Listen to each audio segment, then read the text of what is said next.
Treasury Secretary Scott Bessent just confirmed it. The U.S. housing market is officially in recession. And while some parts of the country may barely feel it, the Phoenix metro area is now squarely in the crosshairs. Here's what that means. Now, prices won't fall the same everywhere. The Sunbelt states, including Arizona, saw the biggest surge in home values, and the data shows those markets are the most exposed right now. In this video, I'm breaking down exactly what this recession means for Phoenix and Scottsdale homeowners, what we're already seeing on the ground, and what you need to prepare for in the next 6 to 12 months.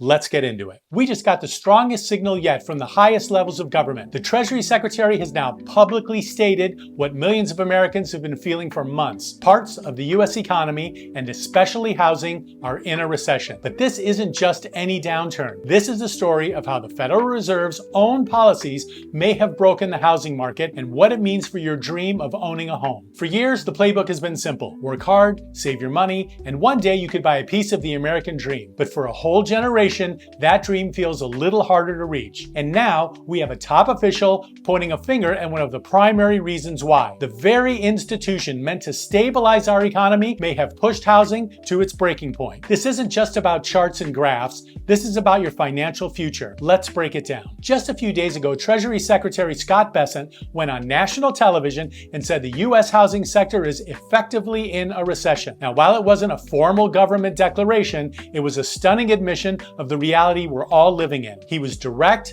stating that certain sectors of the economy are struggling under the weight of the Federal Reserve's policies, with housing as a primary victim. It means the engine of the market has stalled. Home sales are on track for their slowest year since 1995. Now let that sink in. The U.S. population has grown by over 70 million people since then, but we're selling fewer homes. The market has slowed. The turnover rate, the share of homes that actually sell, has hit its lowest point in decades. People are staying put. Not because they want to, but because they feel they have to. This affordability crisis is something so many have been feeling, and the official statement from the Treasury is just Washington finally catching up to the reality we're all experiencing. To understand how we got here, you have to look at the cause. According to the Treasury Secretary himself, a primary cause is the Federal Reserve's interest rate policy. For the past few years, the Fed has been on a crusade to fight inflation, and its weapon of choice was hiking interest rates aggressively. It was a deliberate choice designed to slow down the economy. And, well, it worked. Maybe a little too well. While the Fed has recently started to cut rates a couple times this year,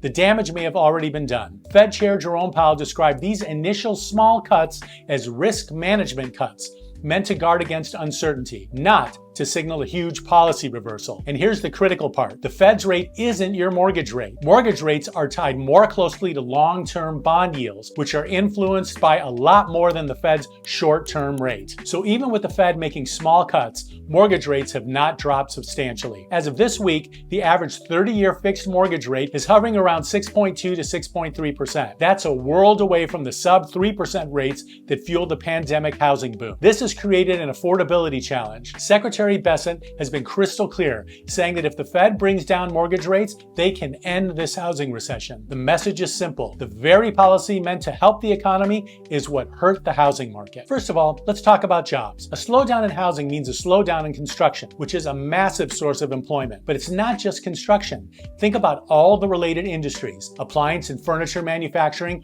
real estate agents, loan officers, home inspectors. This weakness in housing is directly contributing to a softer labor market in 2025. Then there's consumer spending. For most Americans, their home is their single biggest source of wealth. When home values stagnate and sales freeze up, people feel less wealthy and are less likely to spend money. With fewer people moving, there's less spending on everything that comes with a new home, from couches to renovations. This puts a drag on economic growth. Maybe the biggest worry is the risk of a wider recession. Treasury Secretary Bessent has explicitly warned that if monetary policy stays this tight for too long, it could push the broader economy into a recession. One Fed governor even cautioned that keeping policy this restrictive risks inducing a recession. Right now, the economy is being propped up by a strong tech sector. But if that starts to wobble, the weakness in housing could be the crack that breaks the foundation. We're about to dive into what all this means for you, your wallet, and your ability to buy a home. If you're getting value from this breakdown and want to stay ahead of these critical market shifts, do me a quick favor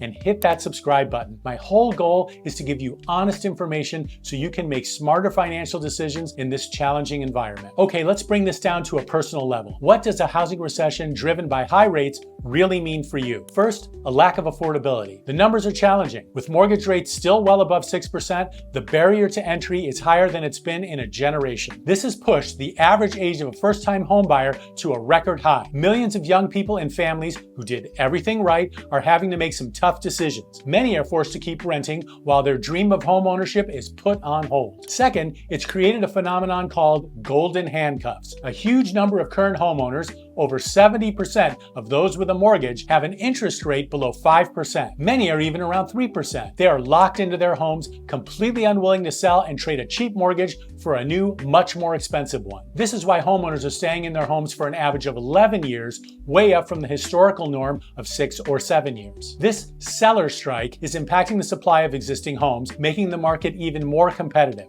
Third, this is not a one-size-fits-all recession. The impact is wildly different depending on where you live. We're seeing a clear divide. Sunbelt markets that boomed during the pandemic, like Austin and my hometown of Phoenix, Arizona, are now seeing some price corrections and some inventory rises. Meanwhile, even with low sales, national home prices have remained near record highs, with some markets in the Northeast and Midwest holding steady. This creates a confusing patchwork market where national headlines don't tell the whole story. And finally, this market is dramatically widening the wealth gap. The people hit hardest are lower income households who tend to have more debt than assets. They are the ones exposed to high interest rates and are being pushed further from home ownership. Conversely, the luxury market has been more resilient, often supported by all cash buyers. In effect, the Fed's policy has created a system where the wealthy can still play while the average person is watching and waiting on the sidelines. So, after all this doom and gloom, the big question is the dream of home ownership dead? The situation is challenging, but there is a path forward. The Treasury Secretary is publicly pressuring the Federal Reserve, arguing that since government spending is being reined in and inflation is cooling, the Fed should be cutting rates more aggressively to provide relief. He believes that targeted rate cuts could end the housing recession without reigniting inflation. Fed Chair Jerome Powell has been cautious, signaling that the future rate cuts are not guaranteed and will depend entirely on incoming economic data. There's a clear policy disagreement between the Treasury and the Fed, and everyday Americans are caught in the middle. There are a couple of ways this could play out. If the Fed heeds the warnings and cuts rates more substantially, we could see mortgage rates start to fall, bringing buyers back into the market. More buyers jumping back into the market could put upward pressure on home prices and tighten inventory. If the Fed stays too cautious, keeping rates higher for longer, the housing recession could drag on, eventually contributing to the broader economic recession that many are worried about. It's also important to remember there are other factors at play. The current administration is aware and very vocal on the Fed's policies and are taking action with policies designed to help the economy and the housing market. The bottom line is we're in a transition. The problem has been identified at the highest levels of government and they are working on a solution. So here's the bottom line. We have a top government official now using the word recession to describe the U.S. housing market. This downturn has been directly fueled by the Federal Reserve's high interest rate policy, a tool used to fight inflation that has had an impact on housing affordability. This has slowed the market, with home sales at a 30-year low and millions of Americans on the sidelines waiting to buy and to sell. The story of the housing market is far from over. If history is any indicator, dams burst and bubbles pop. The questions are